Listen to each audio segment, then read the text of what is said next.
تو کہا محبوب مجھے قسم تیرے زمانے کی، انسان خسارے میں ہے۔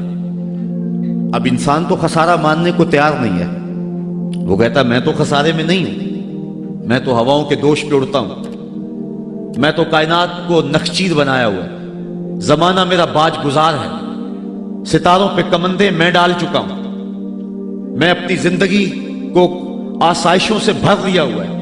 کہاں وہ گھاس پھوس کے جھونپڑے اور کہاں عالی نصب کوٹھیاں، کہاں کھانے کے لیے نان شبینہ بھی میسر نہیں تھا، اور کہاں اتنے کھانے کہ انتخاب مشکل ہو جاتا ہے، کہاں پیوند لگے ہوئے کپڑے اور کہاں اتنے لباس ہیں کہ بدلنے کی باری نہیں آتی ہے۔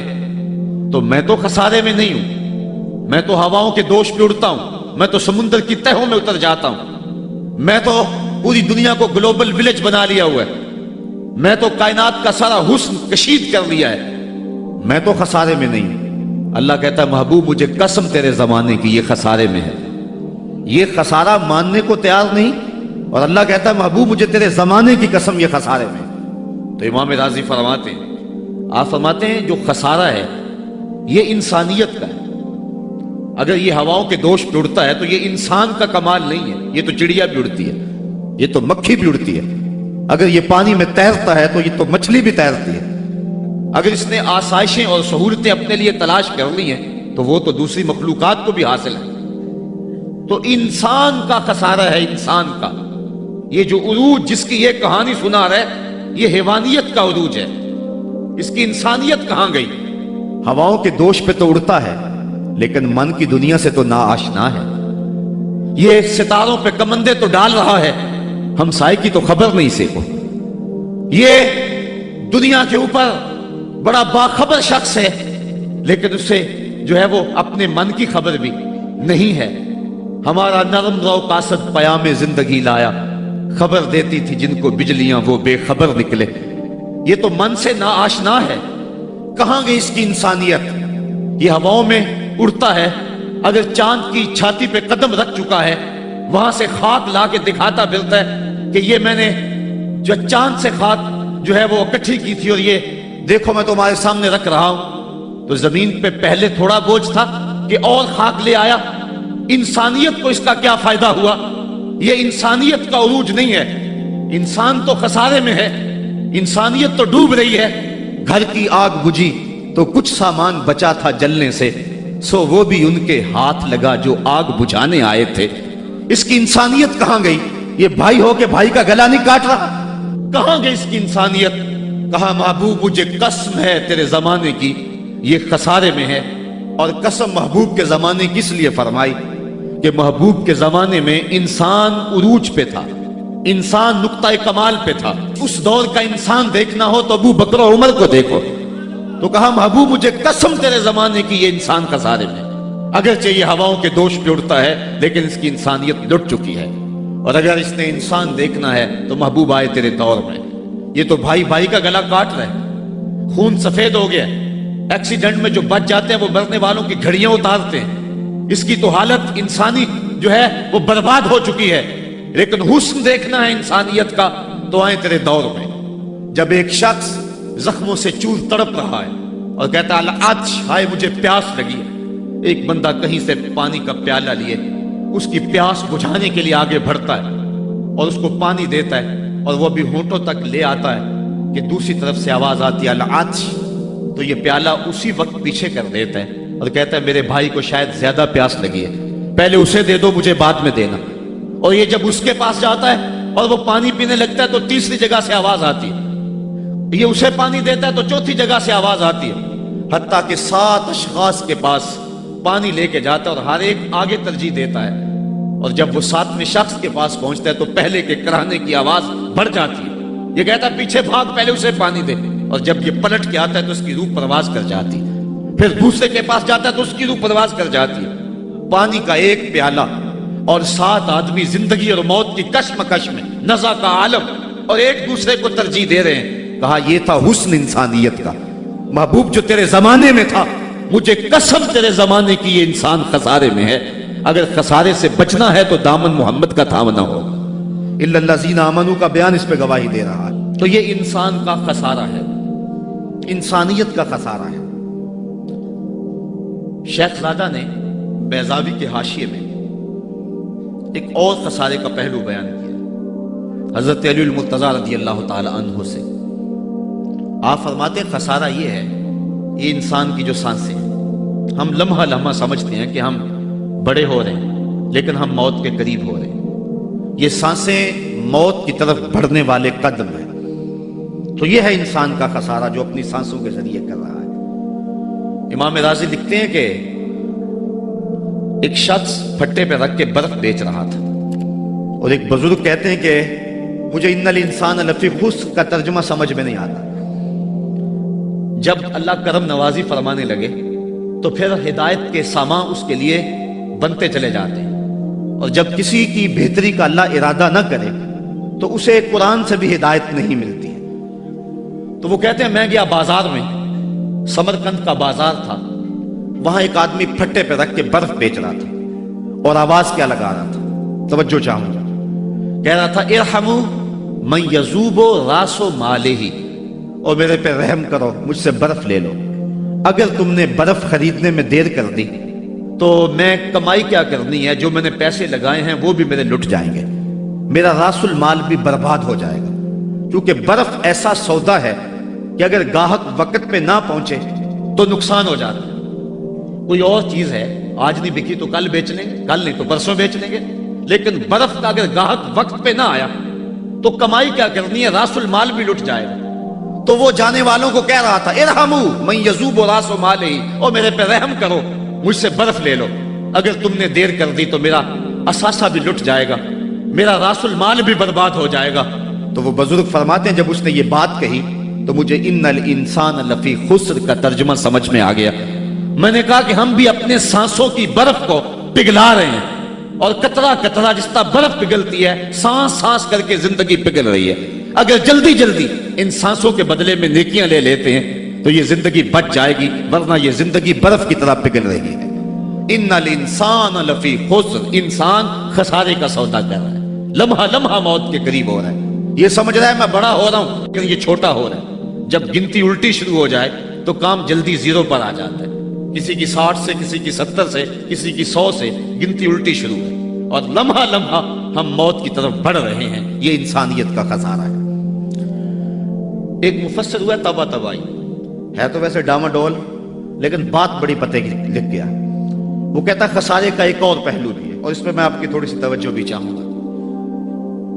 وہ کہتا ہے خسارہ یہ ہے کہ اللہ نے ایک شے کو ایک حسن دیا ہے تو دوسرے حسن سے اسے محروم رکھا ہے، تو وہ شے کہتی ہے کہ میں خسارے میں۔ اس کی مثال وہ کہتا ہے یہ پھول ہیں، ان میں خوشبو ہے لیکن روشنی نہیں ہے، اندھیرے میں آپ ان سے چراغاں نہیں کر سکتے، تو پھول کہیں گے ہم خسارے میں، ہمارے میں خوشبو تو ہے لیکن روشنی نہیں۔ چاند میں روشنی ہے لیکن اس میں خوشبو نہیں ہے، تو چاند کہتا ہے میں خسارے میں کہ میرے میں روشنی تو بڑی ہے، میرے دم سے کائنات میں اجالے تو پھیل جاتے لیکن خوشبو نہیں ہے، میں خسارے میں۔ ایک بچہ کہتا ہے میرے میں بچپنے کی معصومیت تو ہے لیکن جوانی کا بانکپن نہیں ہے، لہذا میں خسارے میں۔ ایک جوان کہتا ہے میرے میں جوانی کا حسن تو ہے لیکن بڑھاپے کا تجربہ نہیں ہے، لہذا میں خسارے میں۔ اور ایک بوڑھا کہتا ہے کہ میرے میں بڑھاپے کا تجربہ تو ہے لیکن اب بچپنے کی وہ معصومیت کہاں، وہ کاغذ کی کشتی، وہ بارش کا پانی۔ اور اقبال کہتا ہے، آپ کے شہر اقبال میں آیا ہوں، وہ کہتا ہے کہ جنبش زنجیر در سے لطف آتا تھا مجھے، وہ کنڈی بھی ہلتی تھی تو اس سے بھی لطف آ جاتا تھا، آج تو نغمے بھی نہیں نہ بہلاتے، لیکن اس بچپن میں کنڈی کے ہلنے سے بھی لطف آ جاتا تھا تو غم بھول جایا کرتے تھے۔ وہ کیا کسی نے کہا تھا کہ اپنے جل جانے کا بھی احساس نہیں تھا، جلتے ہوئے شعلوں کو چھیڑا کرتے تھے، اب تو ایک آنسو بھی رسوا کر جاتا ہے، بچپن میں جی بھر کے رویا کرتے تھے، اب تو وہ رونے کا حسن بھی نہیں نہ رہا۔ تو کہا کہ میرے پاس بڑھاپے کا تجربہ تو ہے لیکن بچپنے کی معصومیت نہیں ہے، لہٰذا میں خسارے میں ہوں۔ ایک شب زندہ دار کہتا ہے کہ میرے پاس سحری کے آنسو تو ہیں لیکن علم کا بانکپن نہیں ہے، اور ایک عالم کہتا ہے کہ میرے پاس علم کے کمال تو ہیں لیکن تہجد کے سجدے نہیں ہیں، لہٰذا میں خسارے میں ہوں۔ بلبل کہتی ہے میرے لہجے میں تو حسن ہے لیکن میرے بازوؤں میں طاقت نہیں ہے، لہذا میں خسارے میں ہوں۔ شیر کہتا میرے بازوؤں میں تو طاقت ہے لیکن میرے پر نہیں ہے کہ میں اڑ سکوں، لہذا میں خسارے میں ہوں۔ کوئل کہتی ہے میرے لہجے میں تو جادو ہے لیکن رنگ میرا کالا ہے، لہذا میں خسارے میں ہوں۔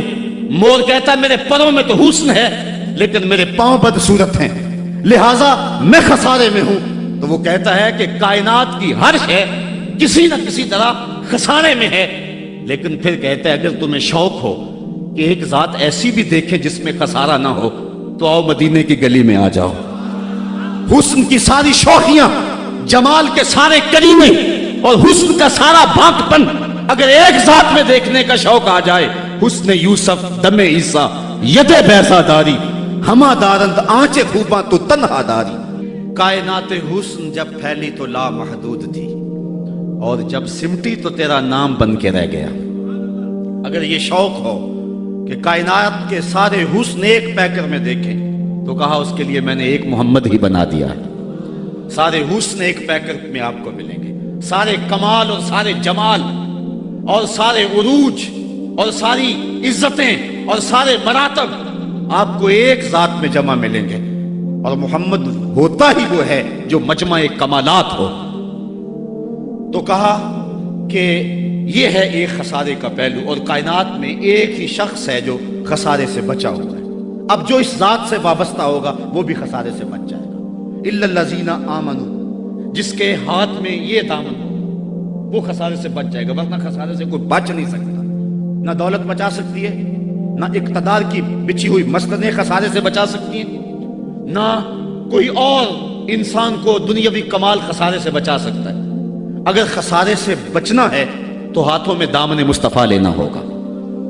وہ کبھی آپ نے دیکھا ہوگا، اب تو وہ دور بدل گیا ہے، وہ چکی ہوتی تھی جس میں وہ گندم پیستے ہیں، مختلف چیزیں، تو اس کے دو پتھر ہوتے ہیں، ایک نیچے والا ساکن، اوپر والا متحرک، تو درمیان میں اس کے ایک کلی ہوتی ہے جس کے ارد گرد اس کو گھماتے ہیں، تو وہ جو دانے ہیں وہ درمیان خالی جگہ میں ڈالتے ہیں، اس کو گالا کہتے ہیں، اس میں ڈالتے ہیں اور پھر اس چکی کو گھماتے ہیں، تو جو دانے اس مرکز سے، اس کلی سے ہٹ جاتے ہیں وہ پس جاتے ہیں، اور جو اس کلی سے لگ کے رہتے ہیں وہ بچ جاتے ہیں۔ کہا محبوب مجھے قسم تیرے زمانے کی، انسان خسارے میں ہے، الا الذین آمنوا، بچے گا وہ جو تیرے دامن سے لپٹ جائے گا۔ اور یہ میں مفہوم ایمان کا جو آپ کے سامنے دامن مصطفیٰ سے تمسک اختیار کرنا، یہ میری جذباتیت کا کمال نہیں، حقیقت ہی ہے۔ علامہ سعد الدین تفتازانی علیہ رحمہ شرح قائد میں لکھتے ہیں کہ ایمان ہے کیا؟ آپ فرماتے ہیں الایمان ہی تصدیق بما جاء بہ النبی صلی اللہ علیہ وسلم، حضور کے علاوہ ایمان ہو ہی نہیں سکتا ہے، یہ ممکن ہی نہیں۔ اور یہ بات بھی ذہن میں بٹھا لیں کہ حضور سے ذہنی تعلق کا نام ایمان نہیں ہے، حضور سے قلبی تعلق کا نام ایمان ہے، اور یہ میرے مسلک کی پہچان ہے۔ صرف ذہنی تعلق کا نام ایمان نہیں ہے، قلبی تعلق کا نام ایمان ہے۔ اس کو مزید سہل کروں تو حضور کو نبی جاننے کا نام ایمان نہیں ہے، نبی ماننے کا نام ایمان ہے۔ ورنہ کتنے لوگ تھے جانتے تھے لیکن ایمان نہ لائے۔ الذین آتیناہم الکتاب یعرفونہ کما یعرفون ابناءہم، جن کو ہم نے کتاب دی وہ ایسے جانتے تھے جس طرح بیٹوں کو جانا کرتے، لیکن اس کے باوجود ایمان نصیب نہیں ہوا۔ ایمان جاننے کا نام نہیں ہے، ایمان ماننے کا نام ہے۔ پھول کو بلبل جانتی نہیں، مانتی ہے۔ اگر مانتی نہ ہوتی تو پھول کے گرد رقص بسمل کے تماشے نہ کرتی۔ شمع کو جانتے سارے ہیں لیکن مانتا صرف پروانہ ہے۔ تو ایمان جاننے کا نام نہیں ہے، ایمان ماننے کا نام ہے۔ اور جہاں تک جاننا بمانا ادراک ہے تو وہ تو آج تک میرے رسول کو کوئی جان ہی نہ سکا۔ سب سے زیادہ قربت تو حضرت سیدنا صدیق اکبر رضی اللہ تعالی عنہ کو حاصل تھی۔ ان کو بھی کہہ دیا یا ابا بکر لم یعرفنی حقیقتا غیر ربی، سفر و حضر میں میرے ساتھ رہے ہو، سن لو میری حقیقت کو میرے رب کے علاوہ کوئی بھی نہیں جانتا ہے۔ بلکہ ایک مقام پہ فرمایا لی مع اللہ وقت لا یسعنی فیہ نبی مرسل ولا ملک مقرب، میرا اور میرے رب کا معاملہ ایسا ہے کہ درمیان میں نہ کوئی نبی آ سکتا ہے نہ کوئی رسول اور پیغمبر آ سکتا ہے۔ اور نہ کوئی فرشتہ مقرب درمیان میں آ سکتا ہے۔ تو جہاں تک تعلق ہے حضور کو جاننے کا بمانہ ادراک، تو آج تک حضور کو اللہ کے علاوہ کوئی جان ہی نہیں سکا ہے۔ مولوی کا تو دماغ خراب ہو گیا کہ وہ مسجد میں ترازو رکھ کے بیٹھ گیا اور نبی کو تولنے لگا۔ میں تو کہا کرتا ہوں ڈٹھے ورق قرآن دے پھول سارے، تیری شان جیا نہیں کوئی ہور ڈٹھا، تیری شان دا کرے مقابلہ جیڑا انہوں عاشقاں اصلی چور ڈٹھا۔ کوئی نور آکھے کوئی بشر آکھے، پیندہ رات دینے ایہو شور ڈٹھا، اللہ والیاں گل مکا دیتی تساں ہور ڈٹھا ساں ہور ڈٹھا۔ تم نے پتہ نہیں کس کو دیکھا ہے جو سکی بیٹی کو بھی نہیں بخشوا سکتا۔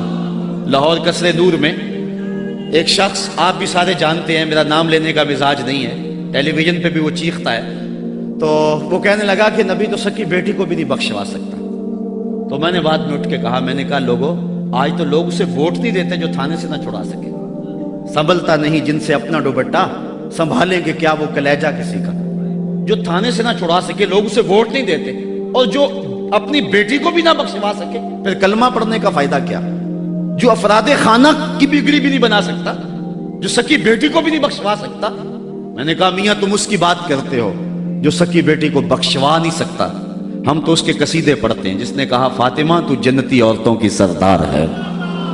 تم اس کی بات کرتے ہو جس کے چاہنے سے کچھ نہیں ہوتا، ہم تو اس کی بات کرتے ہیں جس کی انگلی اٹھے اور چاند کے ٹکڑے ہو جائیں، اور سڑیاں کھجوراں اگا جان دائے، اور پتھراں نو کلمے پڑھا جان دائے۔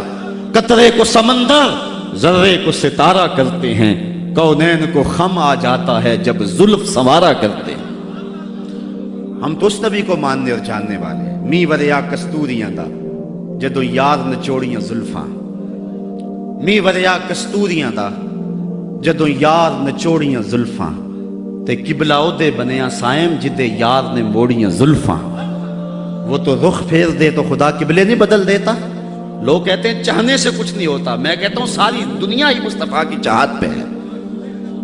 قبیلہ بنو سلیم کی مسجد ہے، 4 رکعتی نماز ہے، 2 رکعت پڑھی جا چکی ہیں، 2 رکعت ابھی باقی ہیں۔ خاطر آتر میں بات آئی کہیں قبلہ بدل جائے تو کیا خوب ہو، تو فوراً جبریل آگے کہا محبوب پھر دیر کاہے کی ہے، ابھی رخ پھیر لو۔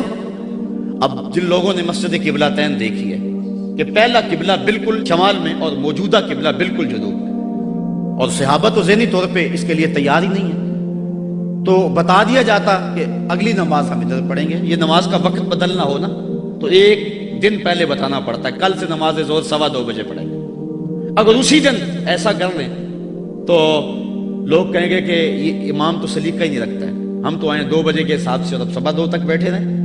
تو نماز کا وقت بدلنا ہو تو 1 دن پہلے بتانا ہوتا ہے، اور یہاں تو قبلہ بدلنا تھا، ایک نماز ہی پہلے بتا دیا جاتا، لیکن کہا محبوب ابھی رخ پھیر لو۔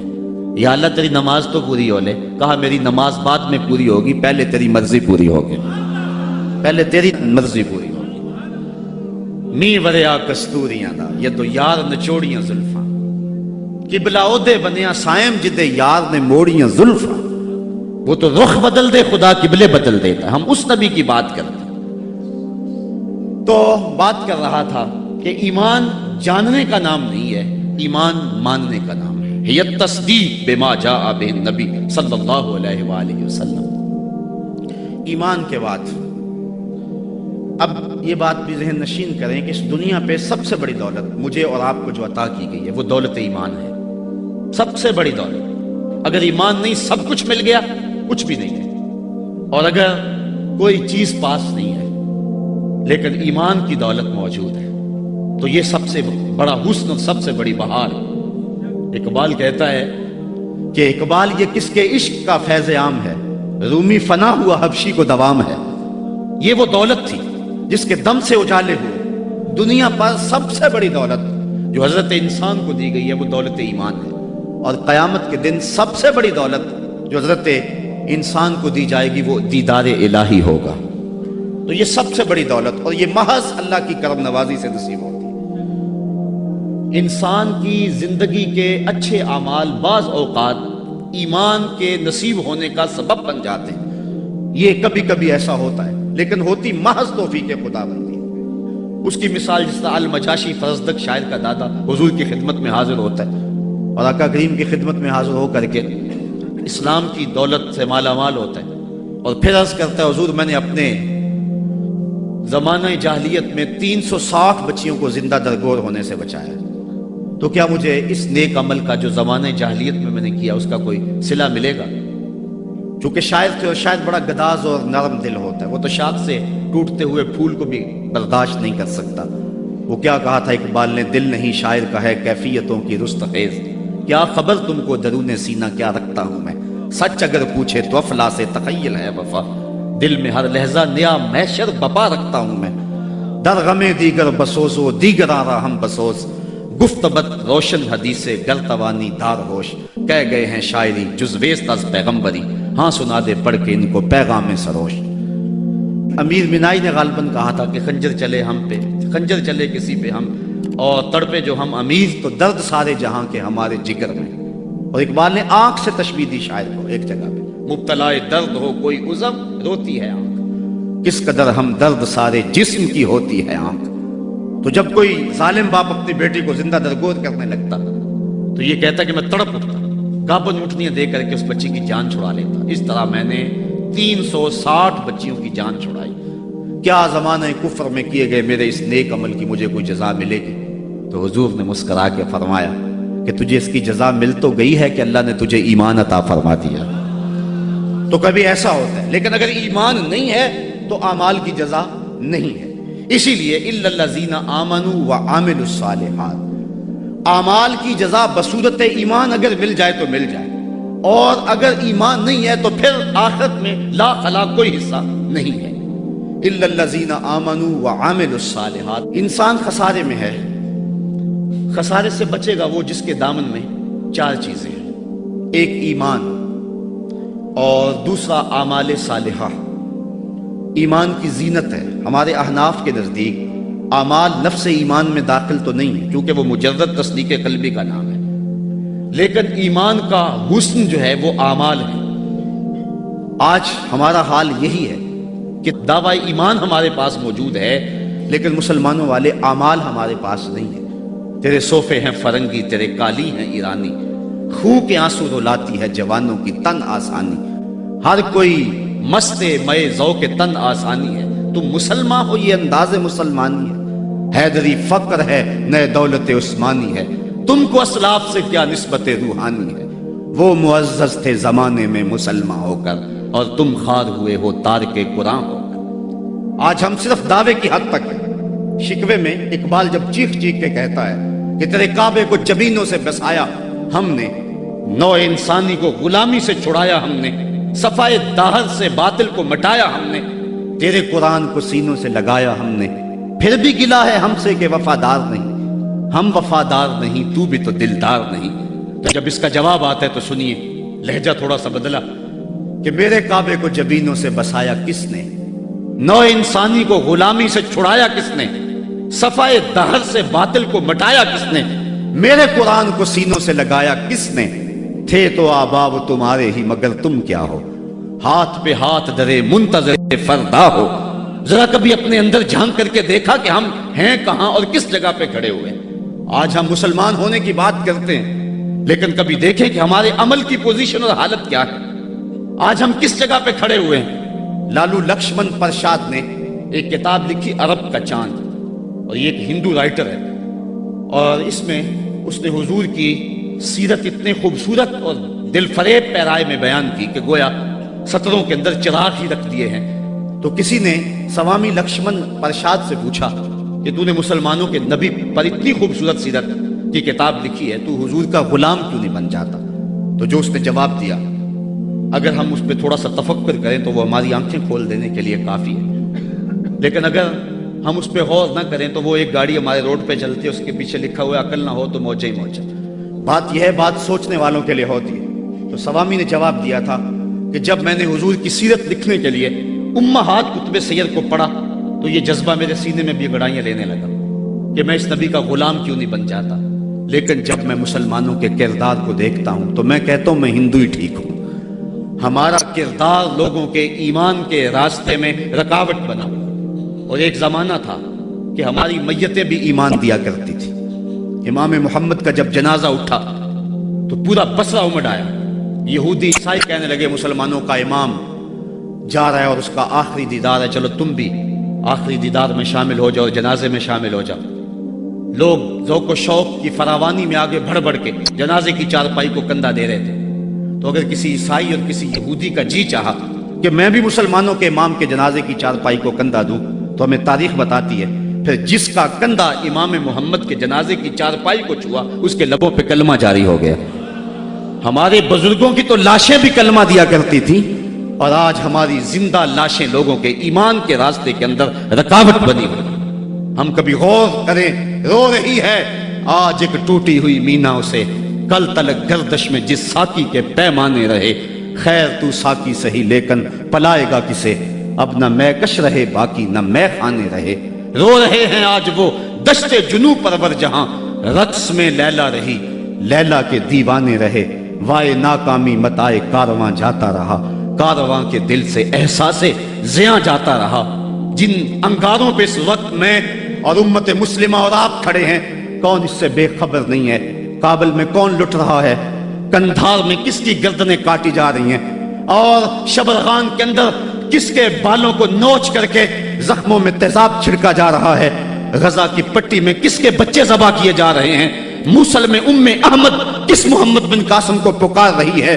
کندھار میں، کابل میں، دشت لیلا میں، تورا بورا میں، کسورا میں اور دریائے آمو کے دونوں کناروں پر جو قیامت بپا ہے، کبھی ہم نے احساس کیا 1.40 ارب انسان اس وقت خانمہ برباد ہیں. 56 اسلامی ریاستیں آج بے بس نظر آتی ہیں اور بے حسی کی ایسی چادر اوپر تنی ہوئی ہے کہ کسی کو احساس ہی نہیں ہو رہا، اور متاع کارواں بھی لٹا چلا جا رہا ہے. ہم تو صرف 313 تھے اور دنیا کو ناکو چنے چبوا کے رکھ دیے. تاریخ اس واقعہ کو کبھی نہیں بھول سکتی جب ابو جہل نے اپنا سفیر بھیجا اور اپنا جاسوس بھیجا عمیر کہ جا مسلمانوں کو دیکھ کر کیا کتنے. تو واپس آ کے اس نے جو خبر دی وہ بڑی حوصلہ افزا تھی، اس کے لیے حوصلہ افزا تھی. اس نے صنادید قریش کو اکٹھا کر کے کہا کہ یہ عمیر کی رپورٹ سنو. یہ کہتا ہے صرف 3 اونٹ کھا سکیں گے، یعنی 300 سے اوپر نیچے. ان کے پاس اسلحے بھی پورے نہیں ہیں. تو میری مشاورت یہ ہے صبح لڑائی کی نوبت نہیں آئے گی، رسیاں اکٹھی کرو، صبح انہیں پکڑیں گے، اونٹوں کی پشتوں پہ جکڑیں گے اور جا کے حرم کعبہ کی دیواروں کے ساتھ باندھ دیں گے. جو بعد میں دور دور سے لوگ آیا کریں گے ان کو ان کا تماشا دکھایا کریں گے. یہ نئے لوگ تھے جنہوں نے ایک نئے دین کی داغ بیل ڈالی تھی. جب یہ ساری باتیں وہ کر چکا تو عمیر نے جو بات کہی تاریخ نے اس کو محفوظ کیا. عمیر کہنے لگا تم کہتے ہو رسیاں اکٹھی کرو، میں اس قوم کو دیکھ کے آیا ہوں. اگر میری بات مانتے ہو تو رات کی تاریکی میں بھاگ سکتے ہو تو بھاگ جاؤ. واللہ میں نے ایسے لوگ دیکھے، اس کے لفظ ہیں وَلَٰكِنْ رَأَيْتُ يَا مَعْشَرَ قُرَيْشَ الْبَلَايَا تَحْمِلُ الْمَنَايَا. اے قریش کے سرداروں، اتنا بھی تکبر میں نہ آؤ. میں ان آنکھوں سے دیکھ کر کے آیا ہوں کہ یثرب کی اونٹنیاں اپنی پشتوں پہ نری موتیں اٹھا کے لے آئی ہیں اور وہ زخمی سانپوں کی طرح پیچ و تاب کھا رہے ہیں، اور کل ان میں سے کوئی مرے گا نہیں جب تک تم میں سے ایک ایک کو لڑ نہیں جاتا. تو اگر تمہارے اتنے لوگ مارے جائیں تو افسوس ہے تمہارے جینے پہ. تم کہتے ہو رسیاں اکٹھی کرو، میرا مشورہ ہے رات کی تاریکی میں بھاگ سکتے ہو تو بھاگ جاؤ. پھر اگلے دن عزیمت کی جو داستان مسلمانوں نے رقم کی، اس دن کو میرے رب نے بھی یوم فرقان کہہ کے پکارا. آج اگر ہم دیکھیں اپنے آپ کو، ہم کس جگہ پہ کھڑے ہیں؟ 1.40 ارب انسان اور یہ ہجوم اور 56 اسلامی ریاستیں، اور آج ہمارے اوپر جو حال ہے، آج ہے رسوا زمانے میں کلاه لالا رنگ. جو سراپا نازتے ہیں آج مجبور نیاز. آج ہم جس جگہ پہ کھڑے ہوئے کون نہیں جانتا ہے. ہر سمجھ دکھ ہی دکھ پھیلا ہوا ہے. ہمیں بڑی سنجیدگی سے سوچنے کی ضرورت ہے اور اپنے عمل کے محاسبے کی ضرورت ہے. یہ پچھلے دن گجرانوالہ میں بھی سڑکوں پہ لوگ نکل آئے تو میں بھی لوگوں میں شامل تھا. اور کون شخص ہے کہ جس کو امریکہ کے ساتھ ہمدردی ہوگی اور بش کے لیے دل میں کوئی نرم گوشہ ہوگا؟ وہ بدبخت شخص جس کی آستین کے ایک ایک تار سے مسلمانوں کا لہو ٹپکتا ہے. تو میں نے لوگوں کو جو جوش و غضب میں نعرے لگا رہے تھے، ایک بات میں نے کہی تھی. میں نے کہا تھا آج تم امریکہ سے ٹکرانے کی بات تو کر رہے ہو، لیکن کبھی اپنے آپ کو جھانک کر کے دیکھا تمہاری مسجدوں کی لیٹرینوں کے جو لوٹے ہیں وہ بھی تو زنجیروں سے بندھے ہوئے ہیں. یہ تمہاری اخلاقی گراوٹ کی کہانی ہے. اگر باہر کوئی